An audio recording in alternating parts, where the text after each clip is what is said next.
বলো বলো ভাই, কে প্রশ্ন ব্রাত্য বসু কি করতে পারবেন? মুখ্যমন্ত্রী মিথ্যা কথা বলে চালিয়ে দিলেন দিয়ে। ব্রাত্য বসুর করার কিছু নেই, তাহলে ব্রাত্য বসুর কাছে যাওয়ার কোনো দরকার নেই। যান, চা খান, ঘুরে আসুন, আর এরকম আপনাদের ঘুরিয়ে ঘুরিয়ে সময় নষ্ট করা হবে। সেখানে মুখ্যমন্ত্রী দায়িত্ব নিন। তার সরকারে গন্ডগোল করেছে, তিনি তার সরকারের প্রতিনিধি উকিলদের বলুন কোর্টে গিয়ে 18,000 লোকের যে লিস্ট আছে সেটা জমা দিন। আগে এদের চাকরি ফয়সালা, এরা জয়েন করুক, তারপর বাকি কথা। বলছি চাকরি প্রার্থীরা বলছে দিল্লিতে গিয়ে এবার তারা আন্দোলন করবে, তাদের পাশে থাকবেন আপনারা? না, আন্দোলন তো ওরা করতেই পারে যে কোনো জায়গায়, অসুবিধা নেই। দিল্লিতে করে কি লাভ হবে? দিল্লি সরকার কি গন্ডগোল করেছে?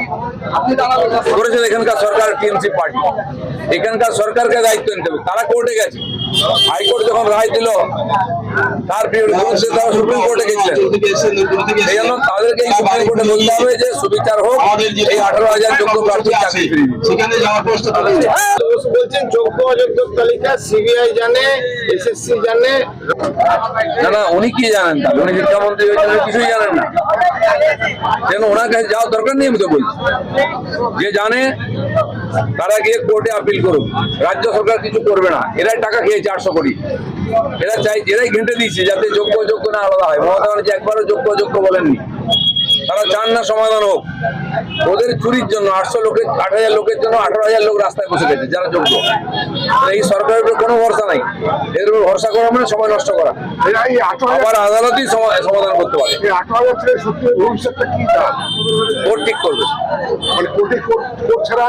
কোনো উপায় নেই। কারণ সরকার যেটা করতে পারে, 18,000 লোকের কাছে তাদের লিস্ট আছে, সেই লিস্ট আপিল করুক কোর্টে গিয়ে যে এই লিস্ট আছে, এটাই যোগ্য প্রার্থী, এদের চাকরি ফেরত দিন। কারণ তাদের চাকরি যাওয়ার কোনো কথা নাই, তারা কোনো চুরি করেনি, অপরাধ করেনি, তারা কেন সাজা পাবে?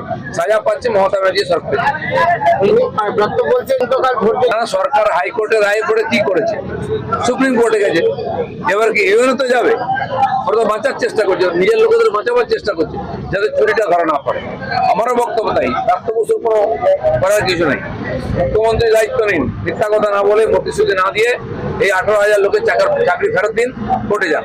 বলছে কর্মক্ষেত্রে কমে যাবে, ক্লাসে যান, তাতে ক্লাসে গেলে কি আছে? ডকুমেন্ট কোথাও সই করতে পারে না, তাদের তো ব্রেক হয়ে গেছে সার্ভিস, আর সেটাকে কন্টিনিউ কোর্টই করতে পারে। এদের কিছু করার নেই, আর এনারা চান না সমাধান হোক।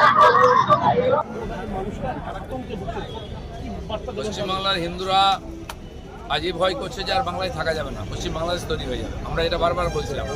মথাবাড়ির মতো ঘটনা বা একাধিক ঘটনা ঘটেছে, মুর্শিদাবাদের চাওবানা থেকে আরম্ভ করে মেদিনীপুর, নদিয়া সব জায়গায় ঘটছে। তার থেকে হিন্দুরা সচেতন হয়ে নিজের সুরক্ষার দায়িত্ব নিয়ে নিজে সংগঠিত হচ্ছে। তার জন্য সারা পশ্চিমবাংলা জুড়ে দেখুন এত রামনবমী।